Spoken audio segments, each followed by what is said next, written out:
Bueno, y ahora sí estamos con Pablo Romá, director de Circuito Consultora. ¿Cómo te va, Pablo? ¿Qué contás? Un placer tenerte de nuevo acá en el programa. Siempre mantenemos la distancia social. Fíjate, todo el equipo anda con barbijo acá.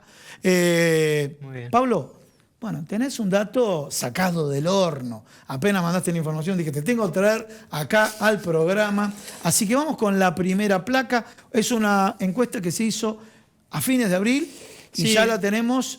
Es provincia de Buenos Aires. Sí, nosotros venimos trabajando, digamos, en los años electorales nos centramos un poco más en el distrito de la provincia de Buenos Aires y venimos haciendo un trabajo casi mes a mes, digamos, tomando en cuenta algunas variables que tienen que ver un poco, bueno, con la situación del país, con la situación económica, con algunas cuestiones de coyuntura y también con algunas cuestiones que tienen que ver con el posicionamiento electoral y político, digamos, ¿no? Bien, y ahora vamos acá, dice, usted, hay muchas placas, obviamente vamos a presentar 3, pero ¿usted considera que la situación actual del país es, yo me acerco acá y después nos va comentando Pablo, esta encuesta la hizo Consultora, del cual él es director titular de la misma, muy buena 4,7, muy bajo, buena 12%, sumamos un 16%. Después los regular, no sé dónde los ubicamos, si para este lado o para ese lado, un 24%. Si hago 16 más 24 me da un 40%, quiere decir que tenemos un 60%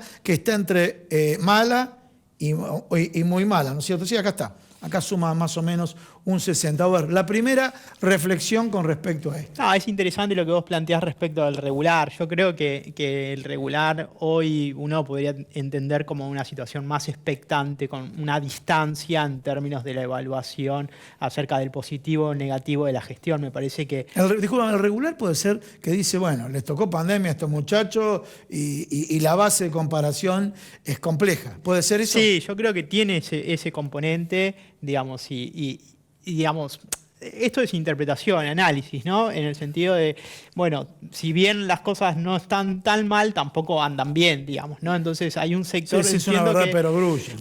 A ver, discúlpame, muy buena. A ver, no quiero, esto pareciera de mí una chicana, comenté en la apertura del programa los balances de las alimenticias que dieron positivo, dieron negativo los últimos años. Me imagino que, bueno, los titulares de las alimenticias estarán calificando muy buena. Porque si la califican, no, disculpame, vos no tenés nada que ver con esta encuesta. Porque si la califican de muy mala y le da, después de 4 años, utilidades en el 2020, uy, qué ruido me hace, ¿no? Eso. No, desde ya que hay ganadores y perdedores en esta crisis, en la pandemia, digamos, ¿no? Yo creo que bueno, que hay un sector que se ve beneficiado, como vos marcás. Después creo que hay un sector que bueno, que califica buena en términos de una percepción, pero yo me gustaría, digamos, entenderlo más grande, digamos, el análisis más grande. Yo creo que el mala y el muy mala expresan también la coyuntura, la situación particular de lo que significa el aumento de casos, de lo que significa la crisis económica, como vos marcás, el precio de los primera pregunta, alimentos. está muy bueno lo que decís. Primera pregunta, esto fue casi antes y durante las medidas restrictivas, donde había 30.000 casos. Sí. Yo estoy en mi casa, vengo de laburar acá, veo 30.000 casos, me da miedo salir a la puerta. Sí, además... O sea, la psicosis que se genera es importante. Vamos a ver los casos de esta semana, la semana anterior bajaron, ¿no? No, totalmente. Y además, bueno, toda la discusión sobre el estrés y el saturamiento del sistema de salud, con lo cual también eso genera un clima, una situación en la cual la percepción es negativa, digamos. Uno también lo siente de esa manera. Entonces yo creo que esa percepción del mala y el muy mala de la situación del país tiene que ver también con esta situación de crisis. ¿Podemos ir a la próxima imagen o a la próxima placa? A ver qué es lo que dice la próxima placa. ¿Usted considera la situación económica? Y entramos a un tema que lo manejamos de la economía, las expectativas. Y acá el tema de las expectativas debe tener un componente psicológico muy grande. Y le preguntamos a quién hizo la encuesta, pero dice, mejorar mucho un 4,9, parecido a los que la situación está bien. Mejorar un 14,5, o sea que hay una cuota de optimismo, ya sumamos un 18%. Mantenerse igual un 20%, ya estamos 38%. Y el resto, bueno, saco este 4% que no lo sabe, ya tenemos un 55% que dice que puede empeorar o empeorar mucho. Bueno, quiere decir que las expectativas están por el piso. Las expectativas están por el piso, son muy negativas. De la gente. De la gente, De la gente. totalmente, de la opinión pública, digamos, ¿no? También con los límites y alcances que tiene un estudio de opinión pública, digamos, Claro. pero un poco la tendencia que nosotros tratamos de analizar y observar es que hay una situación de expectativas negativas en términos económicos que tiene que ver con la recesión que se acarrea, digamos, Sí. ¿no? Ya hace varios años, que tiene que ver con el aumento de los precios, fundamentalmente de los alimentos. Entonces, me parece que, digamos, sumado la recesión, sumado a que socialmente genera un proceso de pauperización y de retroceso muy Claro. grande, que eso sí impacta desde lo psicológico también, digamos, Obvio. ¿no? Cuando vos ves que empezás a retroceder en términos de capacidad adquisitiva, y bueno, la situación es complicada. Y yo creo que tanto sectores medios como sectores más vulnerables han sido muy afectados por este proceso de pauperización. Si bien hoy escuchaba, bueno, unos bajan al primer subsuelo o al segundo subsuelo, otros bajan al quinto o al sexto subsuelo. Totalmente. Entonces me parece que en ese sentido las expectativas económicas, y bueno, son negativas y tiene que ver con esta realidad.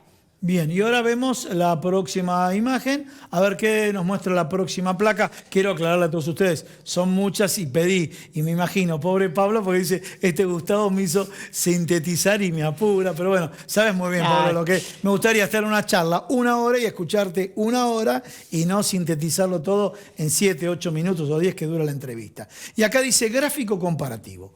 ¿Usted considera que la situación económica en los próximos meses puede... Y ahí dice puede, la potencialidad, y vos lo tenés separado, esto está piola, todo está muy bueno.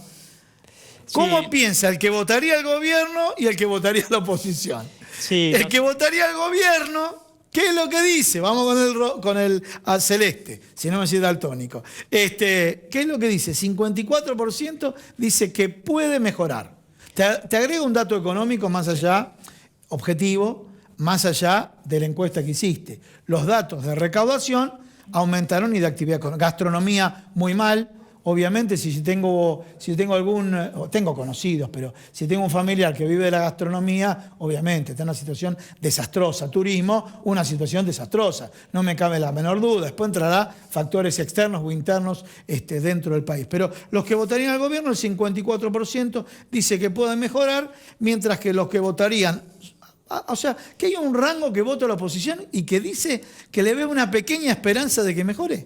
Sí, bueno, eso habrá que ver cuáles son los motivos. Un poco el sentido de esta comparación tiene que ver con la capacidad, digamos, que hoy encontramos para encontrar algunos acuerdos, ponernos en relación. También es interesante la de los principales problemas, que hay una diferencia de La tenemos, diagnóstico vamos a enorme. la próxima. Pero en esta, digamos, disculpa, entonces en esta, pero para quiero cerrar con las esto. expectativas. Esta es la que vos me decías. Sí, y las expectativas yo Sí. creo que tienen que ver con eso. Quienes están más cercanos al oficialismo ven estos elementos de la macro, el precio de la soja, digo, ¿no? Y eso genera de alguna expectativa, pero digamos, la contraparte de eso tiene que ver con la capacidad del salario real. Sí. Y en ese sentido me parece que las expectativas de aquellos que no votarían a la oposición también tienen que ver con un desplazamiento de aquellos que en 2019 apoyaron al Frente de Todos, pero también hoy han tomado mayor distancia del espacio. Bien, bien, bien. Y entonces vamos a los principales problemas en la actualidad. A ver,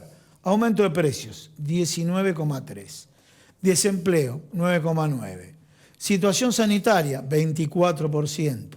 Sí, estoy mirando los bastones más grandes, 1, 2, 3.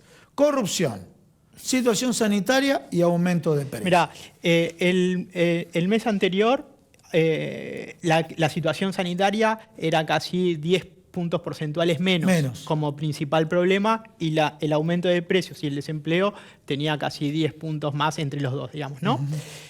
Con el aumento de casos, el agudizamiento de la crisis sanitaria, crece la situación sanitaria como principal problema, pero no quiere decir que tanto el aumento del precio y el desempleo queden desplazados, sino me parece que tiene que ver con una cuestión muy coyuntural, que es lo que decías al principio, los 30.000 casos diarios, el estrés del sistema de salud, digamos. Y por otro lado, la corrupción que se mantiene hay alrededor del 20%, 23, 22%.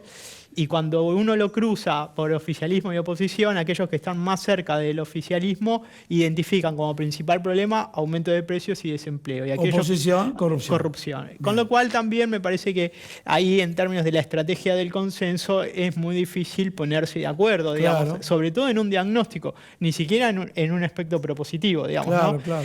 Y yo creo que de alguna manera habla un poco de que la polarización, el proceso de radicalización no solamente se da en los dirigentes, sino que también en la base social hay un proceso de polarización muy fuerte y yo creo que eso, bueno, es un problema sobre todo para poder, digamos, avanzar en la salida de tanto de la crisis económica como de la crisis sanitaria. Y yo te haría cerrar la nota de hoy con la polarización, pero solamente tenía una reflexión mientras que ibas hablando. Obviamente esto te muestra, a mí muestra la riqueza de la encuesta. ¿Por qué digo la riqueza? Porque votan a uno y votan al otro. Mucha gente sabe que el gasto en la situación sanitaria es contrario a la reducción del gasto público. ¿Sí? Para algunos colegas economistas que hablan hay que reducir el gasto público, pero como te interesa el gasto público y te interesa la situación sanitaria, y ahí se mantienen de alguna manera las contradicciones. Ahora, la pregunta que te haría con respecto a la polarización que hay y demás. ¿Vos creés que desde el gobierno y la oposición, desde el gobierno trabajando bien en esta estrategia y esta estrategia, mejorará la intención de la oposición? Con los errores del gobierno en esta estrategia, ¿armarán la campaña? Sí, yo creo que para el gobierno es muy importante el plan de vacunación y es muy importante mejorar la situación económica en términos de lo que es el poder adquisitivo, digamos, ¿no? Me parece que eso es clave, más allá de los problemas de la macro o el gasto público o el ordenamiento fiscal que hoy se está discutiendo mucho. Yo creo que la cuestión para el gobierno clave es la vacunación y mejorar el poder adquisitivo de los sectores medios y más vulnerables. Y para la oposición me parece que hoy a la oposición le rinde más el desorden, le rinde más, digamos, el cierto estado de digamos, esto, ¿no? De desautorización de ciertas cuestiones que hacen al gobierno nacional, pero me parece que el punto clave de la oposición y sobre todo de la representación mayoritaria que es Juntos por el Cambio, me parece que tiene que ver con la capacidad que tenga para absorber la sensibilidad de la crisis económica. Me parece que si no hay la sensibilidad para absorber lo que significa hoy la crisis económica, la recesión, este proceso de pauperización, me parece que va a ser muy difícil que el discurso llegue más allá de los sectores convencidos o los más núcleos difícil duros. que el discurso llegue. La pregunta, ¿ambos lados no le están hablando a los propios? Y me parece que en ese proceso de polarización... ¿Están hablando o no? Sí, le hablan a los propios. Digamos, me parece que la situación lleva a eso. Hoy, Ahora el que está en el medio dice, sí, no me alcanza plata para el bolsillo, pero me acuerdo que con Macri estábamos mal y no había pandemia, por ejemplo, algunos. ¿Sí? Y la verdad, o sea, le interesa hoy por hoy a la gente el tema de las elecciones. O sea, el gobierno debate si mueve o no las PASO. Discutible, ¿no es cierto? Si corre la fecha de las PASO, acompañando a la pandemia y demás. ¿Hay un segmento de la población que le interesa eso? yo creo que, digamos, un poco por lo que venimos viendo, el tema de las elecciones está en un tercer o cuarto orden de prioridad, digamos, ¿no? Hoy la situación económica, la situación sanitaria son los que, digamos, los ejes, los temas que más le preocupan a la gente. La situación electoral, la elección está desplazada, digamos. Me parece que eso es un tema para tener en cuenta y me parece que hay que, digamos, las fuerzas políticas tienen que tratar de romper un poco esa instancia de profundización o de fortalecimiento de las trincheras, digamos, ¿no? Y tratar de salir un poquito más a convencer a ese sector que vos decís que, digamos, ejemplificás para convencerlo de que es posible superar esta crisis económica y sanitaria de otra manera que no sea, digamos, agudizar la radicalización política y social, porque la radicalización política lo que lleva también es a un proceso de radicalización social y me parece que si no es posible trascender esa instancia, bueno, la situación puede ser más cruda. Cierro acá porque la verdad, cada vez que estás hablando se me ocurren 20 preguntas, pero dijiste radicalización política y social. Los discursos del odio, cómo vienen las redes, es impresionante, cada vez peor en vez de cada vez mejor. El año pasado decíamos, bueno, esta pandemia nos llevó al límite, vamos a ser mejores. No lo dejo, no tenés el trabajo de campo hecho, pero en muchos casos veo que salió lo peor de la gente. Sí, cuando También salió lo mejor, ¿eh? No, quiero... desde ya hay de todo, digamos, todas las manifestaciones, todos los aspectos de la subjetividad humana se expresan, pero digamos, cuando uno analiza las redes sociales, participa en las redes sociales, ve que el discurso es muy duro, muy crudo, muy poco solidario, digamos, ¿no? Entonces me parece que en ese sentido... Por eso digo, la radicalización política también lleva una radicalización social, que es una, digamos, representada en el sálvese quien pueda, mayor individualismo, digamos, ¿no? y menos componentes colectivos que ayuden a superar una situación que la padecemos todos, digamos, ¿no? Porque esto no es un problema de un sector social o de una clase social, sino que es un problema global. Mira, justo no te voy a comprometer a vos con lo que voy a decir ahora, pero tomando las palabras de Pablo Roma, que se dedica casualmente a estudiar la opinión pública, vos fíjate la radicalización. Dimos a conocer hoy el fallo de la Corte Suprema y demás, y lo que importa es como el hincha de un equipo o del otro. ¿Sí? Obviamente que están las burlas hacia el gobierno nacional, donde lo vacunó Horacio, sí, aparecen las memes y demás, Horacio Rodríguez Larreta a Alberto Fernández, y no se debate en definitiva si hay contagio o no hay contagio en los colegios y demás, sino que falló sobre la autonomía que tienen las provincias sobre el tema escolaridad. Pero todas las redes trabajan en esa dirección. O sea, podemos jugar bien o mal, pero si ganamos al último minuto un fallo judicial es un triunfo. Con un penal mal cobrado se festeja. Se festeja, con un penal mal cobrado. Señores, lo remató acá Pablo Romás, ¿eh? Lo remató Pablo Romás. Vamos a un pequeño corte.